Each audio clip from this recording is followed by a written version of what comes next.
David Toulis.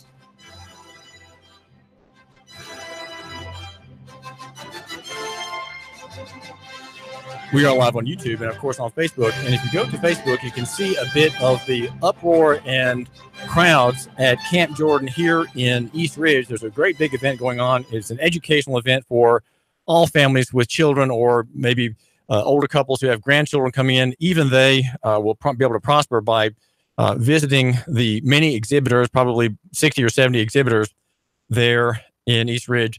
I have on the phone Jan Bonico, who is the organizer of this educational event. Jan, what's going on right now at Camp Jordan? David, thanks for having me on today. This is such an exciting event down here. I'm just sitting here looking out across the Camp Jordan Arena at hundreds of families that are here shopping for their children's educational needs. It is an amazing thing. I see around the corner from me stacks of just wonderful classical books. Straight across from me is an amazing tutorial group. Just down the way, I see a complete curriculum. And then over here, I'm seeing an amazing selection of all sorts of support materials. It's so busy too. There are families running every which direction trying to find the next exciting thing for their kids. Now, are all these homeschooling families necessarily, Jan, or do you suppose that some might be from the public school sector or the private school sector? Jan Bonico? Matter of fact, I just saw a family walk past me, and all of their children were wearing shirts from one of the local Christian schools. So I think that family is here looking for some support materials. I just finished talking with a grandmother who was here to find some new fun games and things to do with her grandchildren when they visit her. So it's a wide variety of folks that come out to this sort of an event. And it's an education expo. So it has everything from games and toys to books. There's also extracurriculars, and you've got great activities. I'm looking just across the way here at High Point Climbing, one of the great organizations here in town that has all kinds of activities for our young kids, right up through adults. Well, the homeschoolers have led the way in many innovations and curriculum in the past 25 years, Jan Bonico, and they are making these things available, of course, in a free market, so anybody can come. And there are you are a very select organization, the Homeschool Association, that has, as I'm told, the best vendors that you can find in the country, Jan. These are vendors from all over the United States, and they are bringing in the best of the best for our families here in the greater Chattanooga area. So if it is a high quality, excellent material, it is represented here for the families to enrich their children's lives. And you know, David, it's really a terrific event because we've been able to offer it to the public at a very low cost. So if they are not a member of our organization, they just pay $8 for the whole family to come. And they can come both days. They can come today and tomorrow for that low rate. If they do choose to be a member of our organization, their whole family can come for just $4 for both days. And the organization is a nonprofit charity group, right, with an educational interest, serving. Exactly right. How many homeschooling families would you suppose in the Chattanooga area, Jan, are there, whether they come or not to the expo in East Ridge? Currently in the greater Chattanooga area, we have estimates of somewhere between 3,000 and 4,000 families that are home educated. Well, that's certainly a very large group, and many of them are quite independent. They're so independent they don't even feel the need to be part of groups or support groups. They're just independent on their own. I guess that's possible now that we have the internet and we have many resources that are digitally delivered, that one does not have to be a part of a group or a support group to be homeschooling, Jan Bonico. That is absolutely correct, David. Today's technology allows families to choose exactly how to educate their child. And, they might evaluate their child's learning style. They might evaluate their family's needs, and they can choose the very best resources to educate their child so that their child can grow into being that responsible, integrity-filled adult that they desire their child to be. If you want to see Jan making a little bit of a tour of the expo, which I've just been there a few moments ago, go to our Facebook page. There's a chat with Jan as she looks at some of the exhibitors and makes some good comments about this event. Jan Bonico, thanks so very much for joining us here on the David Tulis Show. Thank you. Thanks so much for having me. I do need to get going here, David. We've got a lot going on.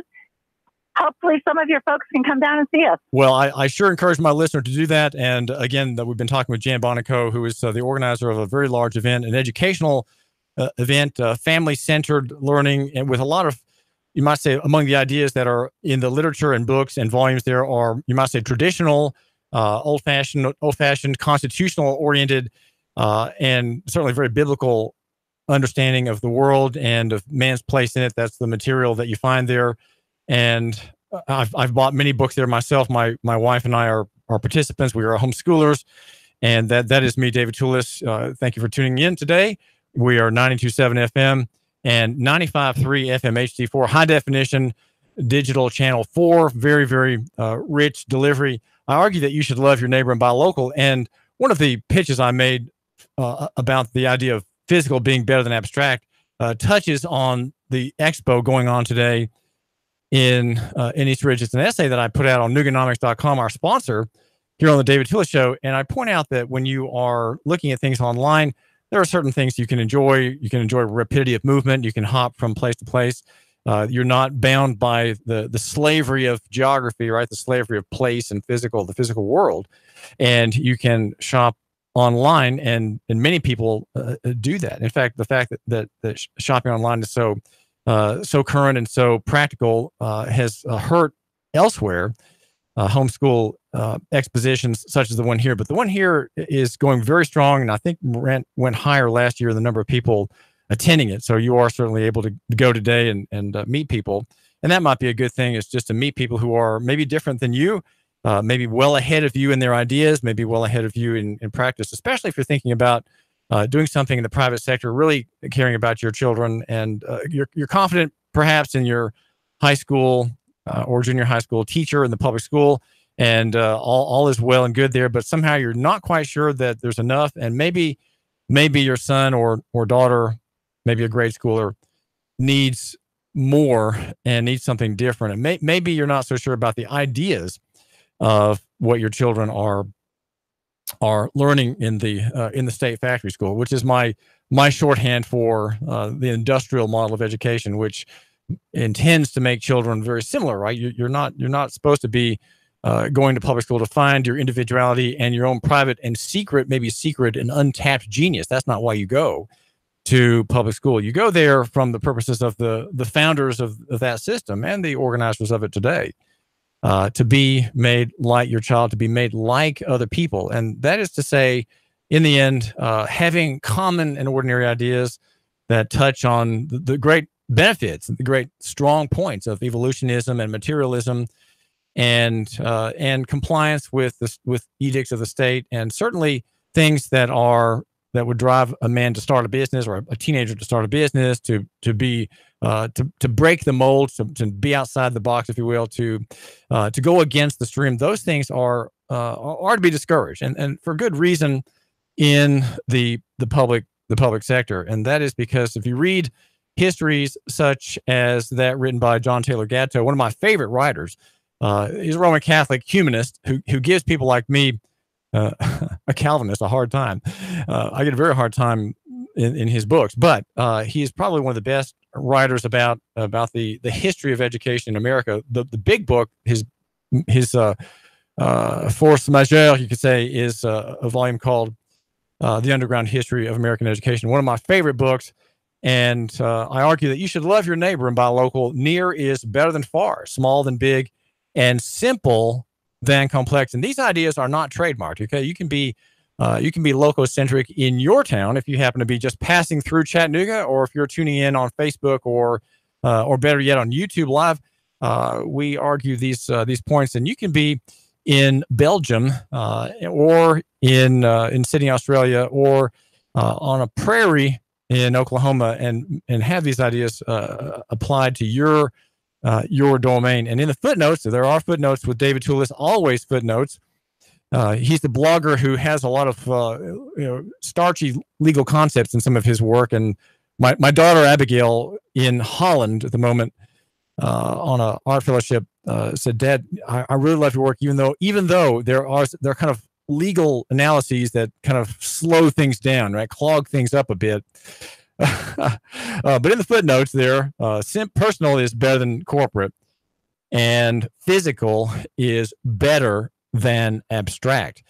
And the free market sector in education is one that I think is one of the strong suits of Chattanooga. We have, as Jan mentioned, throwing at me a figure. I confess, though I'm kind of an insider in that free market area, I just haven't heard that figure. By the way, the number is 800-8949.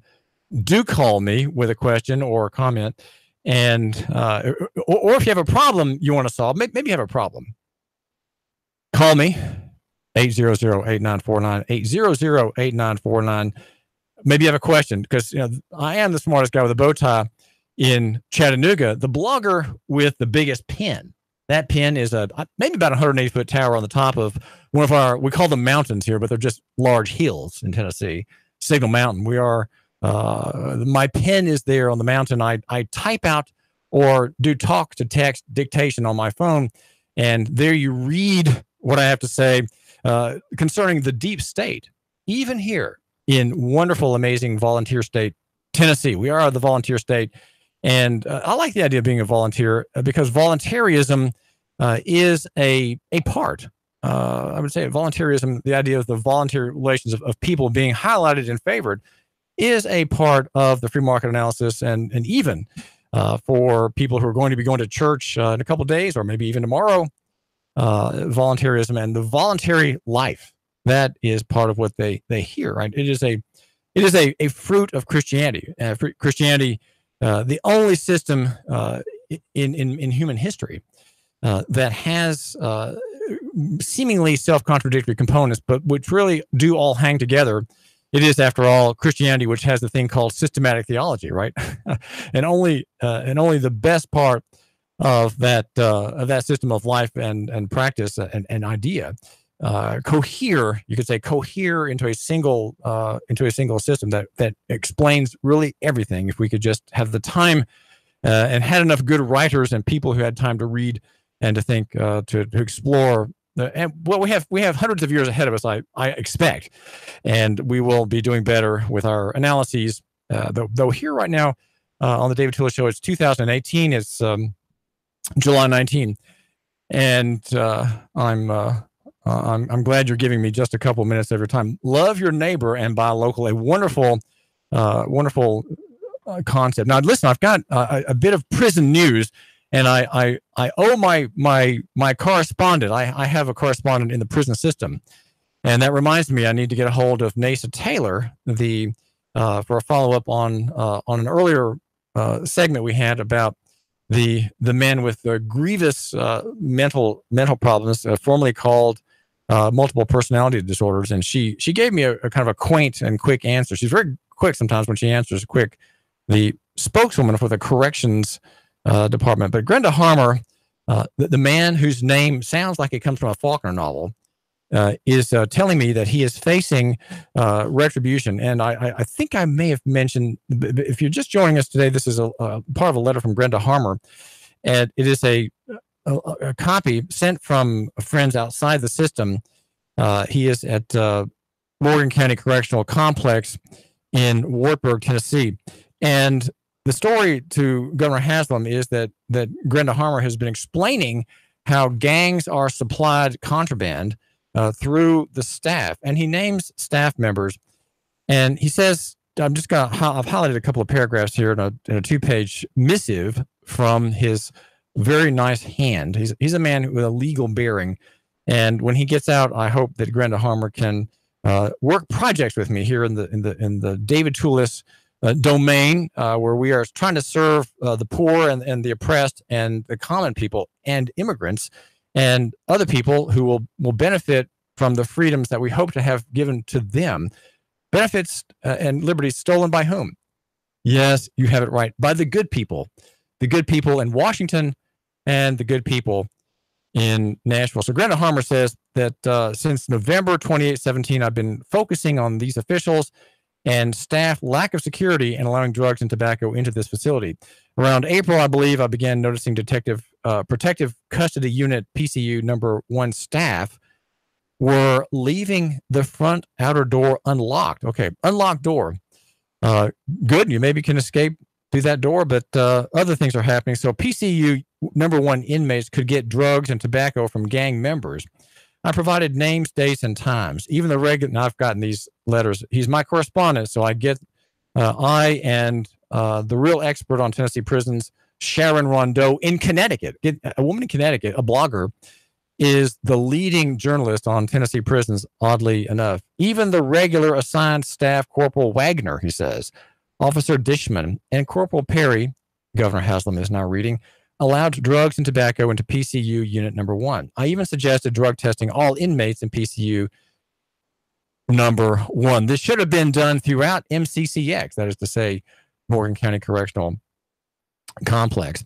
When I reported on April 30, 2018, when 4 inmates overdosed on drugs and were sent to an outside hospital. He says, last paragraph, because I've been exposing the rampant drug and tobacco problem as well as security issues, MCC prison officials, the governor's being told, and staff set me up. Okay, guess how they set him up? Grenda Harmer, my correspondent, the Nuganomics and 92.7 Nuga Radio correspondent inside the hellhole of state slavery, right? Prisons are state slavery. Set me up by placing a homemade knife in my cell. If I'm harmed, he says in his last sentence, it is due to my exposing MCCX prison officials and staff misconduct. And that's a letter from Grenda Harmer. I don't know where the name came from, and I've published a good amount from this man. I have not, I guess, gotten around to asking that question. I owe him a letter. And this morning, when I woke up at 5 o'clock, before heading off to Panera Posse, where we round up the bad guys and put the money back in the bank. That's what we do there every Friday morning in Hickson. I'm there at 6:30, and I'm traveling about in my miraculous yellow Hummer, the tank that is if it were on the combat front, it would be as the tanks were in Black Hawk Down, bullet magnets. One man said it is an eye magnet, a rolling billboard for the hottest, meanest, toughest, and sweetest, most gentle media and press platform in Chattanooga. That's my radio station, and that is what we are all about. We have Marie Mott on our station. Think about that, Marie Mott, a toughest bones daughter of a minister, excoriating city council for caring nothing about police abuse in Chattanooga, and yet she says, "I love you." And I care for you. And she is a very genuine woman with a great heart. And, my heart is also very great. And people think I'm mean and unkind, but really I'm very gracious, even to people I think are maybe not the best, who need some reform, right? And I try never to look down on people because, you know what? I need reform too. I'm a sinner, just like everybody else. I pull my pants on one leg at a time, just like you do, right? So I'm not really any better. I'm a very common person. In the end. Now, are there some special benefits in Chattanooga? I want to ask you this question because I want to think about Chattanooga and Hamilton County and to kind of give a little survey, a little poll, if you will. Now, and you can, if you want to vote on this survey, you can call me. And since if you're not going to call me, I want to ask someone who does not reside here this question. A man who is on his way from Fort Myers, Florida to Toledo. Toledo, where Klinger mentions his favorite restaurant as he pulls up his skirt, right, on MASH. And what might he say? So what I want you to do is to think, just if you can, with new eyes on your town. What's good about Chattanooga and what's bad about Chattanooga? Just before pushing my mic, we're a very high-tech radio station, and all I have to do to get on the air to talk to you, my listener, is to push one button. It's very, very simple. I don't have to know anything about charts or dials or bopping indicators on screens. I don't have to worry about any of that at all. I just look at my YouTube camera and my Facebook camera, where we are live every day. We are live on your TV. If you have a late model TV, you can watch the David Tulis Show on TV at home. On your new LCD from Walmart, you can watch David Tulis and my guest. Now, the man who's my guest next has a name that sounds like a cold treat with a cherry on top. His name is Brian Sorbello, and you don't know him, but I'm trying to get him to move here. Let's see if we can make it work out for him. 3, 2, 1. Chattanooga Radio. Digital FM 95.3 HD4. 92.7 FM's news now. Burnell, Georgia police officer Patrick Hayes resigned yesterday after he was placed on administrative leave. He was the subject of